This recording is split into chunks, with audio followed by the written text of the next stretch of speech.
This week, I'm in discussion with Mike Wendling from BBC Trending on the AltRight and online conspiracy theories.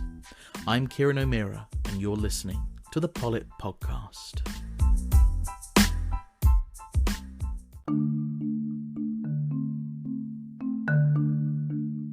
And then I thought to myself, I'm going to revisit that. And you sound exactly like you do on Audible, by the way. I know that's a really stupid thing to say. But yeah, no, I listened to it the second time, and it was much better with you narrating it, I have to say, with you dictating it. Oh, thank you. I appreciate that. Thank you. Today, I'm joined by Mike Wendling. Mike Wendling is the editor and presenter of BBC Trending on the BBC World Service and also edits BBC reporting on disinformation. He's an American who's been living in the UK for 20 years and previously worked as a radio reporter and documentary maker with a particular interest in social media, online culture, extremism and fringe movements. Today we're going to be talking about and following up on his 2018 book, AltRight, from 4chan to the White House. Hi, Mike. Thank you ever so much for coming on the podcast. It's very kind of you to be with us today. Thank you. I'm glad to be here, and I'm very sorry about the construction work that's happening in the background. It's the perils of working at home. Okay, so my first question, as always, is a deceptively simple one. For those who may be unaware, what is, or maybe who are, the alt-right? I suppose that if there's one event that kind of defined the alt-right, it may have been what happened in Charlottesville in 2017. The alt-right is or was, depending on your view, there's arguments both ways, whether it's still an existing movement or not, but it is or was a deeply sort of reactionary conservative movement. It had many different tentacles, but basically it was a reaction against things like liberalism, what in the US is called leftism, woke politics. The people who actually sort of were identified or even self-identified as alt-right were a huge range and a mishmash of people. They were people who were hardcore neo-Nazis and hardcore racists, all the way to people who would not have anything to do with neo-Nazis, but were definitely very interested in conservative reactionary politics, the type of things that you look and read and see on sites like Breitbart or the Daily Caller.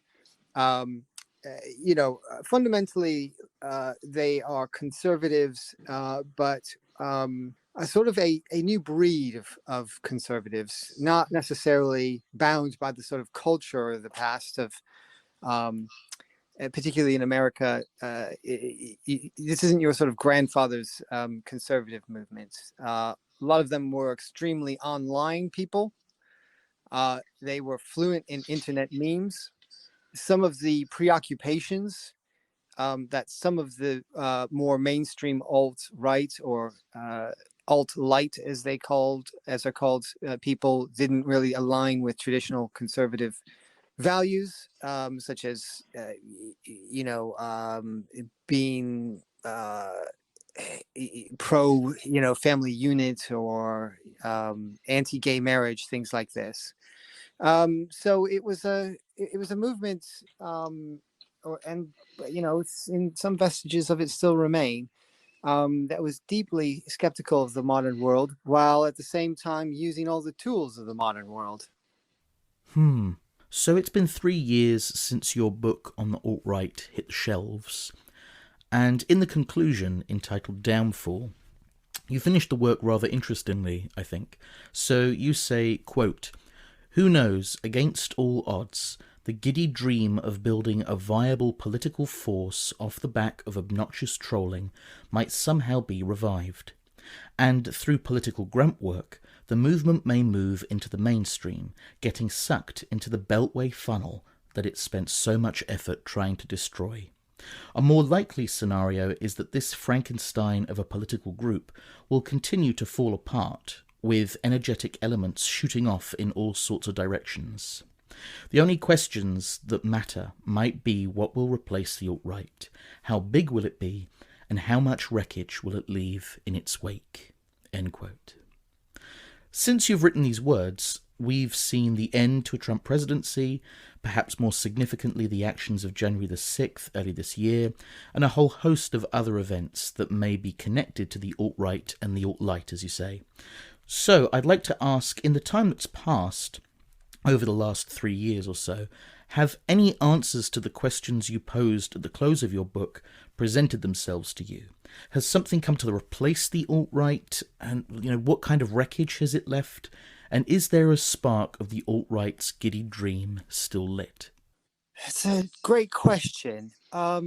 You mentioned January the 6th, and in some ways that's a sort of perfect moment to sort of encapsulate the both the sort of still existing power of the alt-right, but also its failure to cohere into a movement, right? What did we find there? We had sort of the splinters of the alt-right, QAnon believers, sort of true patriot type people, militia members, Proud Boys featured very prominently there, and many of them are currently under investigation or have been arrested. All these people have a little bit of a natural alliance in that they were fans of Donald Trump, but when you got down to sort of brass tacks, you wouldn't think that they would be able to sort of stick together for too long, and they didn't. It was it was not a scene where they overthrew the government, although certainly that was what some of them were there to do. It was a scene where they kind of milled around, didn't have any plan once they stormed the Citadel, and then all sort of went home. Some to go home to face criminal charges, and some just to sort of get on with their lives. It's kind of a good metaphor for like what has happened. These sort of splinters will continue to exist, and there's clearly an argument to say that that it's even more powerful than before. They not only stormed the Capitol, but there's a large proportion of Americans who buy into the Trumpian conspiracy theory that the election was stolen, right? This is purely in terms of like an online propaganda effort. This is purely from the alt-right playbook, and a lot of the same characters who were deeply involved in sort of like the rise of prominence of the alt-right were spreading those stop the steal type rumors. Sometimes they were actually the same people. So what have I answered are we closer to an answer to some of the questions that I posed in the last chapter? Well, we're a little bit closer. I think certainly from the passage that you just read out, I'm kind of pleased that I wasn't totally off the mark.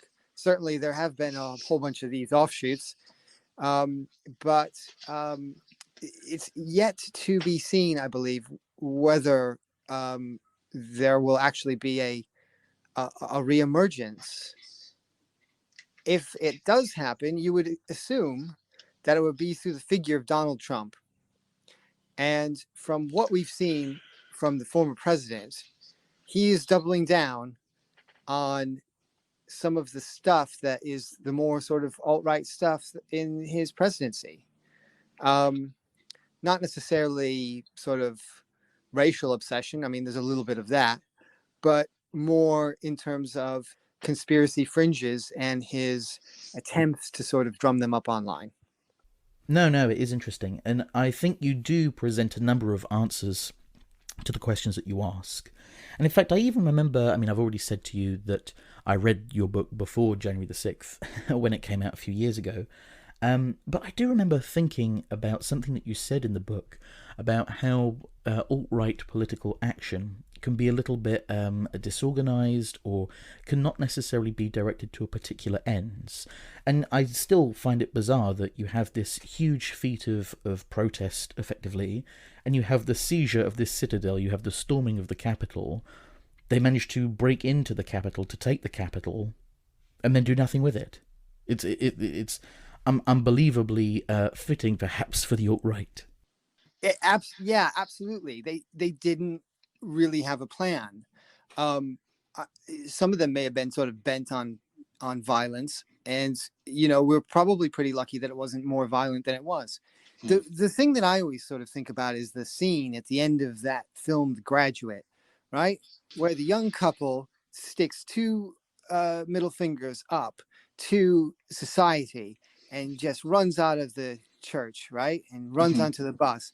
And having done that, having performed that act of rebellion, they are a bit confused, and then the credits roll. It's a weakness in general for essentially like leaderless movements or decentralized movements, right?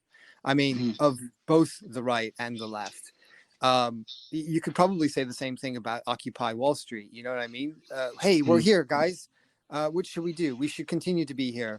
What should we do next? Well, I mean, I suppose in that case, they actually did have a list of demands at some point. But for the alt-right, and I've been to sort of protests, and I've sort of looked at these protests, and in a similar way, the sort of anti-lockdown, anti-vaccine groups in the U.S. and the U.K. and other countries, which there is some sort of overlap with the alt-right. Let's put it like that. They have the same sort of mechanism. You know what I mean? They build up, in some cases, large sort of marches or rallies or supports, and then they sort of tend to sort of fracture. They don't really know what to do when they have reached the next stage to build their social movement. It's a constant sort of weakness that we've seen, throughout really the sort of internet age of protest. Hmm. And could you speak a little bit more about that? Because I know you spoke a little bit about COVID there, and I just wanted you to sort of unpack that a little bit more.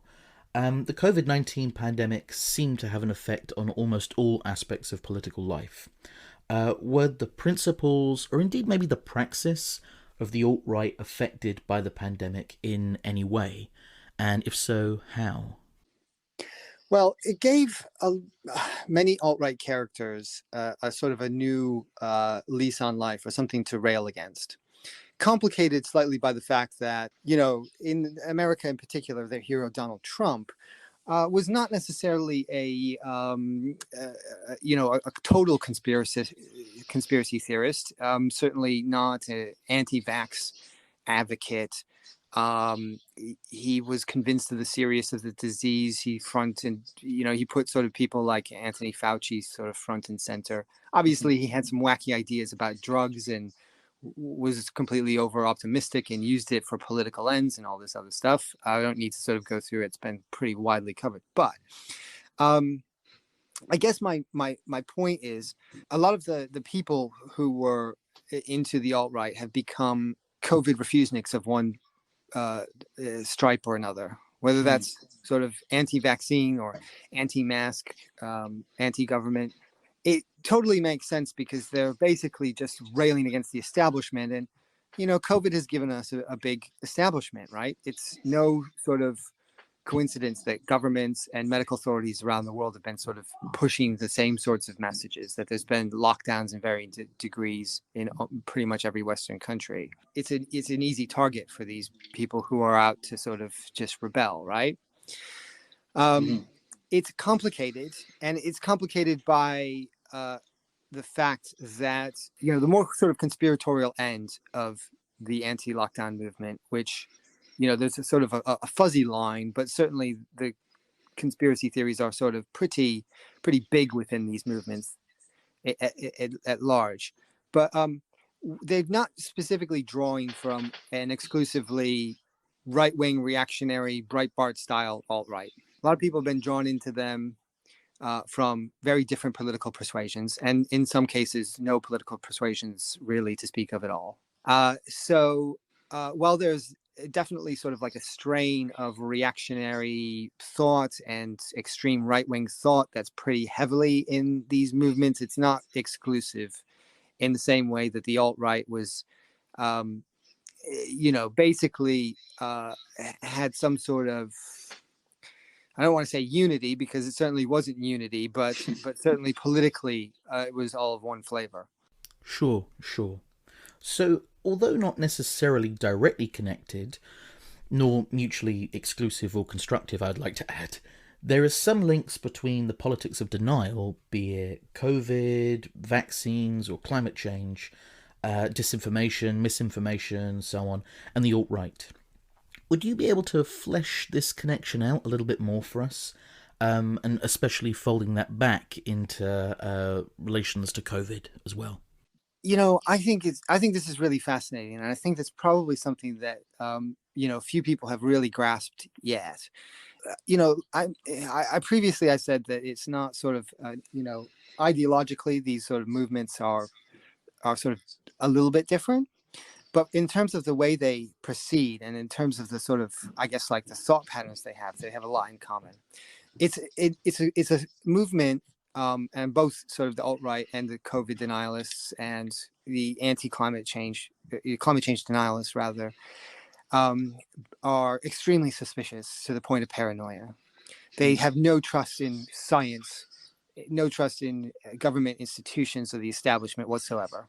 It's very distinct from actually being critical of, say, the Biden administration in the US or the Tory government here, or even, distinct from being perhaps a bit critical of the European Union from either a left-wing or right-wing perspective. Sure. These people have no faith in anything. They're prepared to do anything.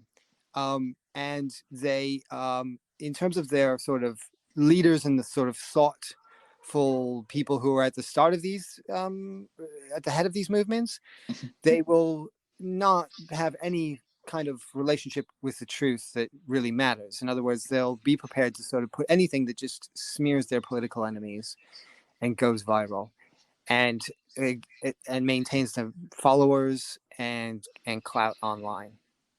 Again, they don't really have a plan, and that's why we see a sort of gradual transformation of these movements, right? So, like, a lot of, like I say, a lot of the people who were fundamental in sort of bringing up the alt-right have turned into COVID denialists of one stripe or another. The next big thing is climate. The COVID movement is now sort of shifting to the COVID denial movement is shifting to climate denial.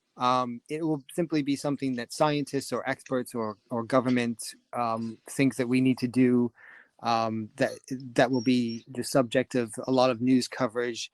That will be something that a minority of people might, question from an unscientific basis. We don't know what it is. But these are purely sort of oppositional movements without sort of any grounding really in, although they would dispute this, but they don't really have any sort of grounding in science or rational thought. They're purely in the way that sort of teenagers rebel against their parents simply for being parents. They simply want to say no. Sure, sure. The usual response you get from some of these figures is that they're engaging in some other mode of rationalization. Would you argue, or would you say that that's just pseudo-critical thinking? Critical thinking without critical functions? Is it this sort of like adolescent response? How would you account for that? How would you account for that claim that they're engaging in some other mode of rationalization?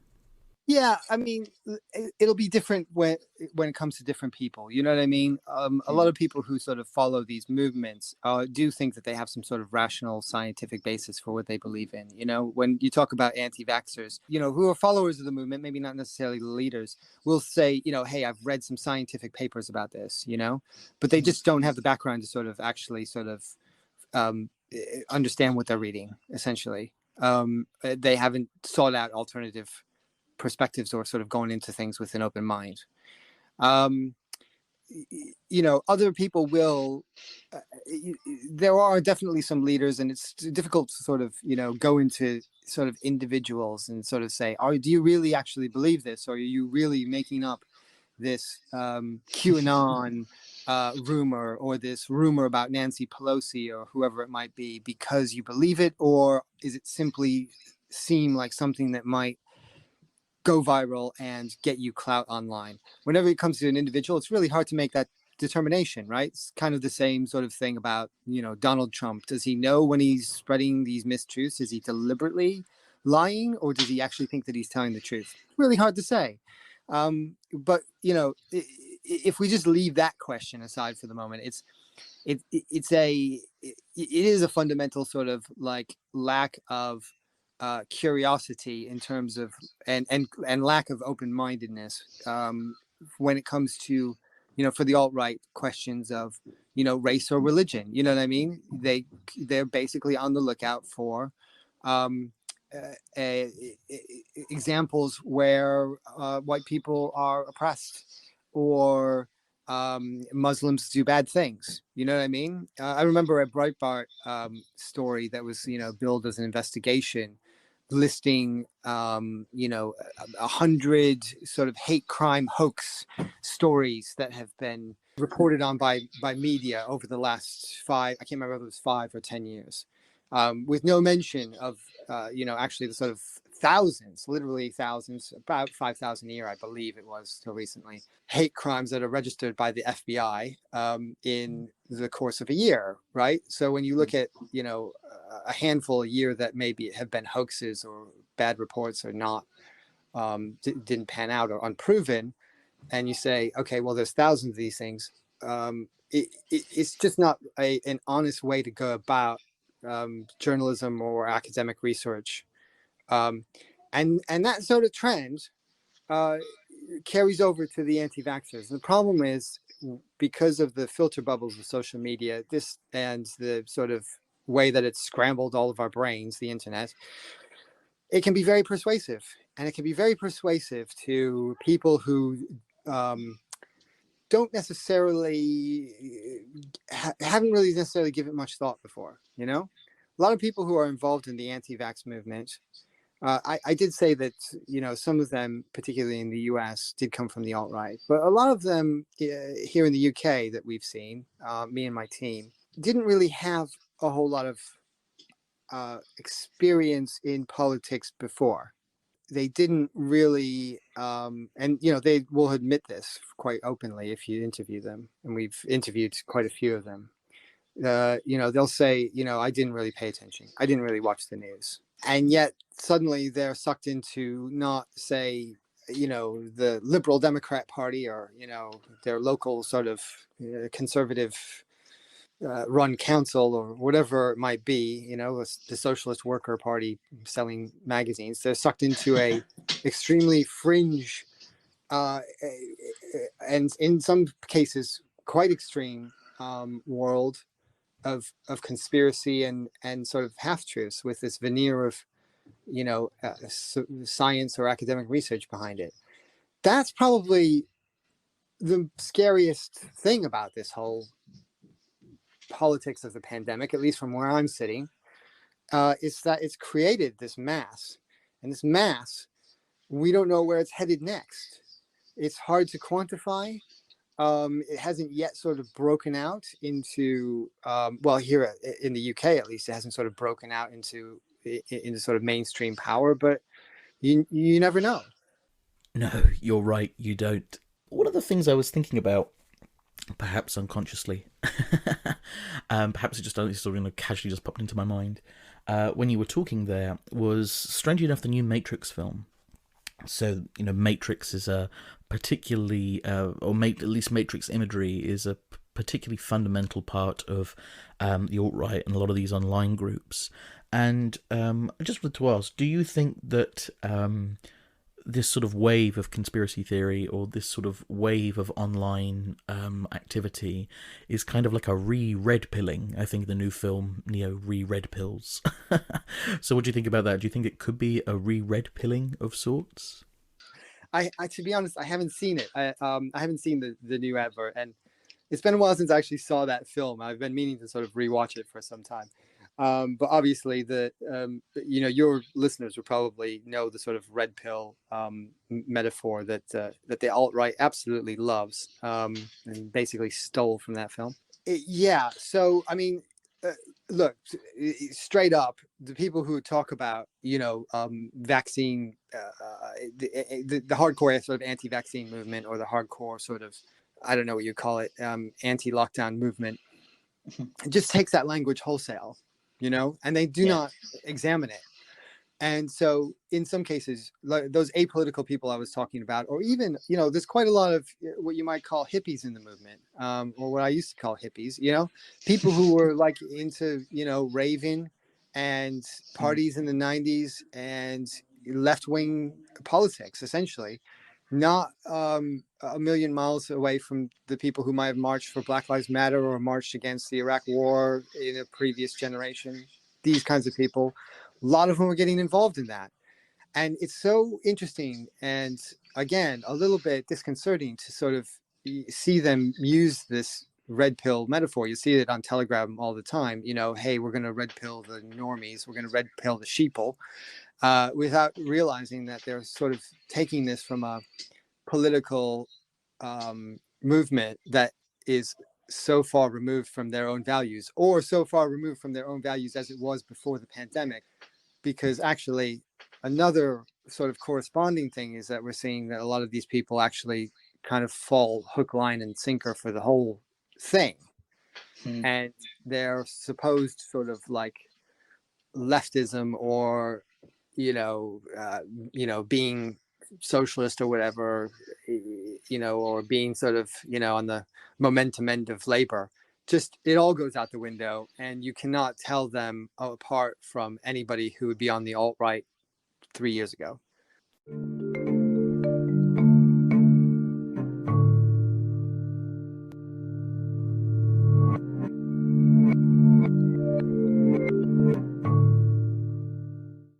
My next question is something I do with almost all my guests, which is I'm going to ask you to unpack a quote for me, please. If liberty means anything at all, it means the right to tell people what they do not want to hear. Can you unpack that, please? Yeah, so this quote is obviously a quote from George Orwell, and it's actually the quote that is inscribed outside on the Orwell statue that we have outside of BBC headquarters, New Broadcasting House in London.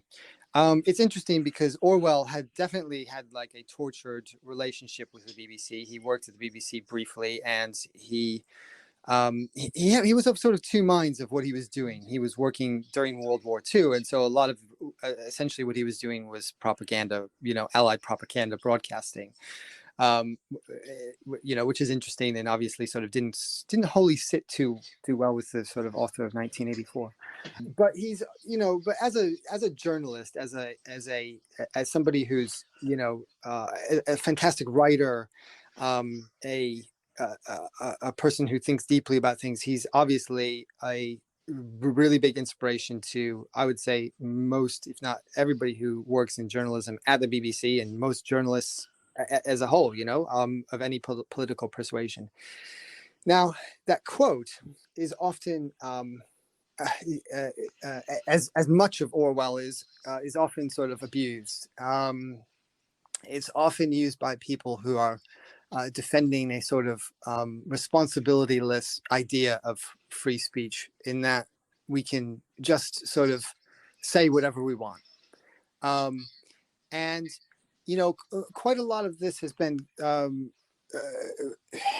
I guess, has come out during COVID, because, there have been restrictions on sort of, the what people can say on social media about COVID, for instance, imposed by very large, powerful Silicon Valley companies. There have been decisions made about how to deal with conspiracy theorists, and that they shouldn't be given free rein to sort of broadcast to the nation via the BBC or any other main channel. You know what I mean? Those decisions have been made. And so it's like, that quote often gets thrown at journalists by saying that somehow they're censoring, they're censoring that the anti-vax lobby, for instance, is being censored or shut out of the conversation.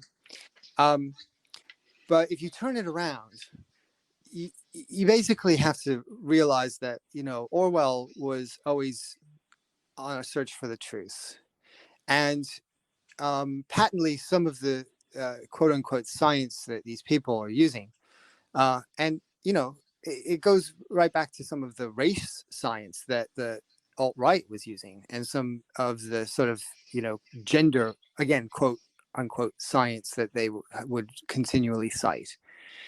It's simply not stood up by the facts. People get upset when we report on these things.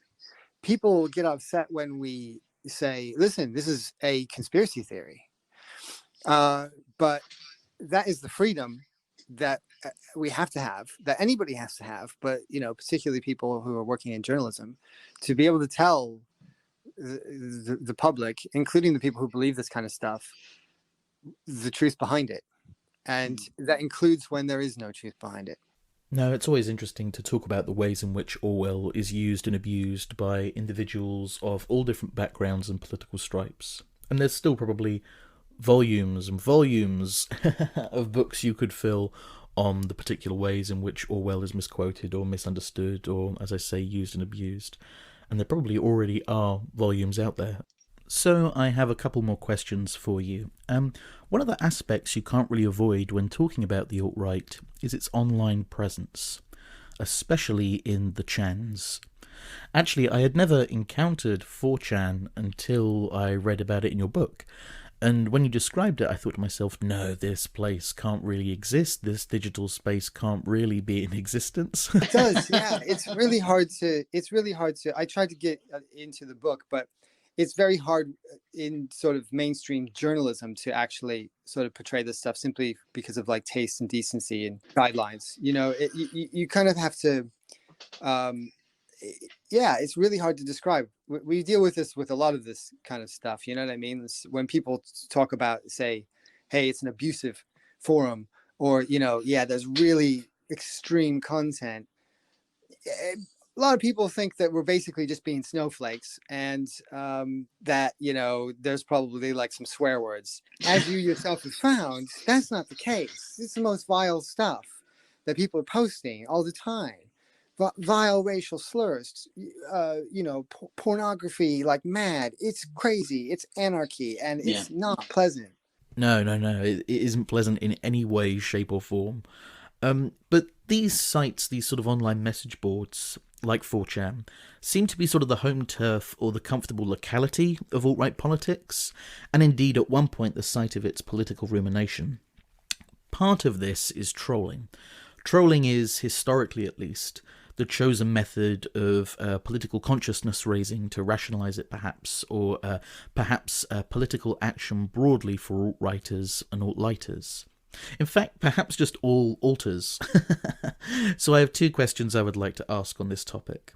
The first is, do you think that when the alt-right light do indeed crystallise into political actors in the non-digital world, so like the Unite the Right rally, protests, COVID demonstrations, January the 6th, etc., that they equally materialise trolling into like a non-digital form, so embodying trolling in real life or extending that praxis into the tangible political arena? Or do their methods just change the moment they immanentise as non-digital political actors? And also, secondly, how should trolling be politically combated, in your opinion? Can trolling be counteracted by the individuals that are trolled somehow, or must such action be institutional? What are your thoughts? I think maybe the first question is a lot easier to answer than the second one. So let me try that one first. So look, they come up against the again, this sort of like issue that they're not hugely united and they don't have a leader, so that while they are very good at sort of executing a trolling plan, the end game is a little bit difficult. You know what I mean?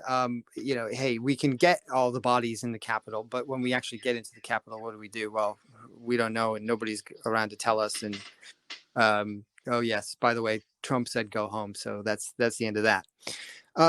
It's a similar sort of thing online, and this was, when basically these techniques of, they predate the alt-right. They don't, they're not sort of, they were sort of very effectively deployed by the alt-right, and they were very, very, very savvy in weaponizing this kind of stuff. But if you look back at like movements like Anonymous, they were doing the same kind of thing. You know what I mean? They were very good at sort of organizing and saying, "Hey, listen, here's our target. Here's what we're gonna hit. We're gonna hit at this day, this hour. Everybody ready? Here's the kind of stuff we're gonna spread: memes, content, whatever. These are the messages we're gonna send to the Scientologists or whoever their target was." And the alt-right did this, and the alt-right did this very successfully. Now, if I appeared on other, particularly like U.S. media outlets, then that link would get sometimes posted on 4chan, and then there would be a lot of comments, and then a few sort of vile messages by people sort of popping up.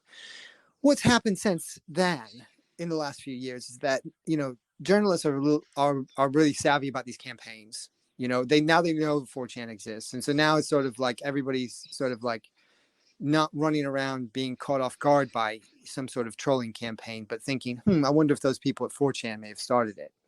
And they're not tricked as they were about writing something about that seems to come from sort of radical feminism, but really it's an alt-right prank. There was a trend I'm specifically thinking about called free bleeding, where women were supposedly taking pictures of themselves having periods and not using any sort of like tampons or anything.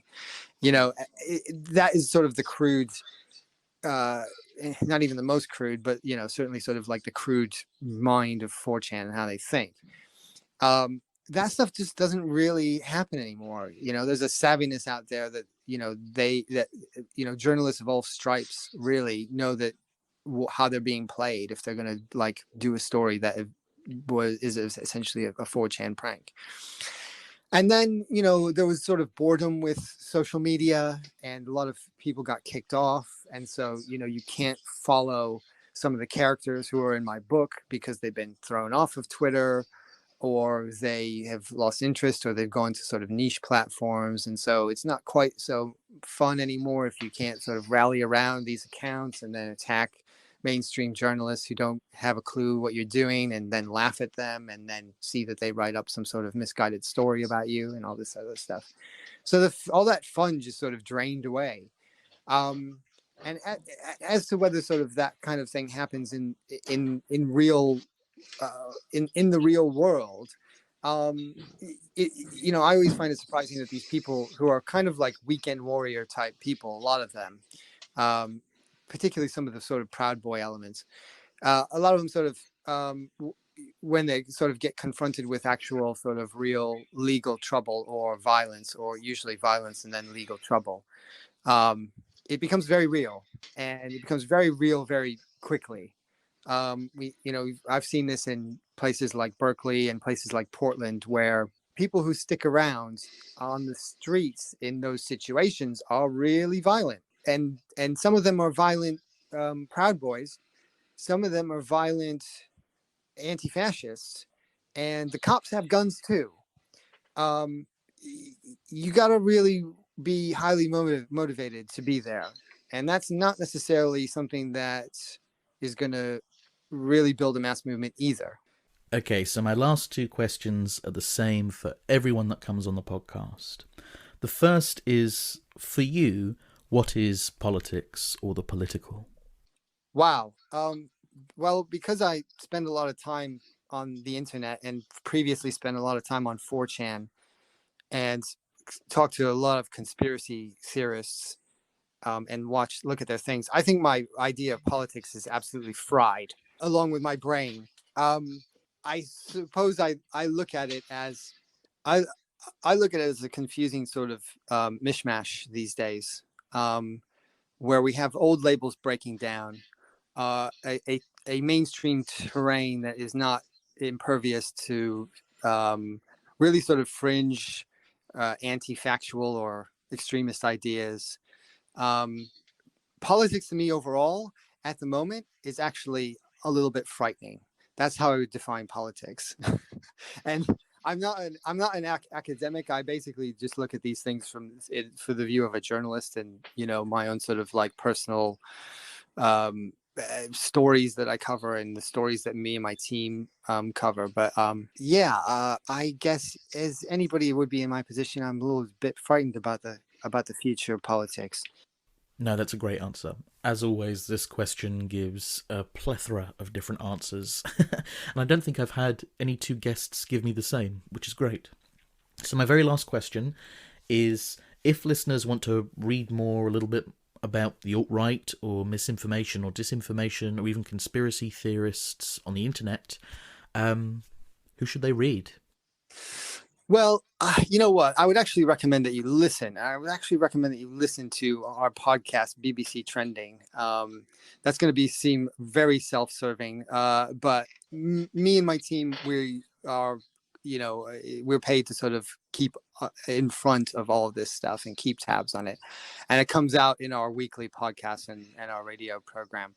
And a lot of our work also does appear as text pieces and in other sort of bits of output. And, I have some of my reporters, write for outside outlets too. George Howley, he's great. There's academics like Joe Zinski at Miami University who looks into sort of researches conspiracy theories, and there's a great compilation that he that came out a few years ago that he edited, and the contributors to that are sort of like a who's who about the sort of modern conspiracy theory movement, the study of it in academia. Really, it's actually so new that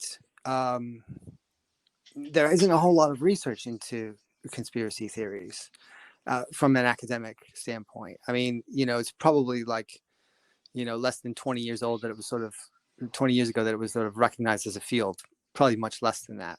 The alt-right, I remember when I was sort of shopping this book around, talking to people who said, there's not really that many political scientists, academics who are sort of looking at this. And, since then there's been, a handful of books, and, there's a lot of it is journalistic too, so people like Kevin Roose at the New York Times, and his colleague Taylor Lorenz, The Atlantic, does a lot of this stuff. I'm naming American outlets because actually a lot of the sort of good stuff is there. Tess Owen at Vice, definitely read her, and Dave Nywert there. That's a few names, but I suppose I always think that actually when it comes to conspiracy theory and the sort of my interest, the interplay between conspiracy theory and mainstream journalism in general, there needs to be a lot more research. I hope to do a little bit of it, but I certainly am also looking for people who are sort of interested in it. So if you're searching for this kind of stuff and the sort of stuff about the real impact of conspiracy theories on mainstream politics, and you can't find it, and you're listening to this, you should probably try and get some research funded yourself and do it yourself, because that's what we tend to do. Tend to find that the field is sort of wide open. No, definitely go and listen. Listeners, if you're listening, go and listen. And definitely go and check out BBC Trending. I'd absolutely recommend that. Okay, Mike, thank you ever so much for coming on the podcast. It's been absolutely lovely to have you on. Thank you once again. Yeah, thank you. Yeah, no, it's been great to chat. So you've been listening to me, Kieran O'Meara, in conversation with Mike Wendling on the poLit podcast. We've been talking about the alt-right and online conspiracy theories.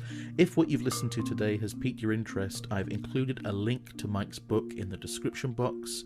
Go check that out. His book is fantastic. If talking about the alt-right interests you and sort of modern online movements, it's a fantastic book.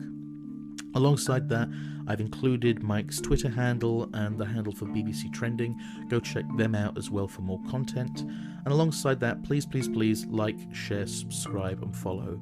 Please, please, please follow. It would mean the world to me if you just click on that little follow button. Tell your friends, tell your teachers, tell your lecturers, tell your parents.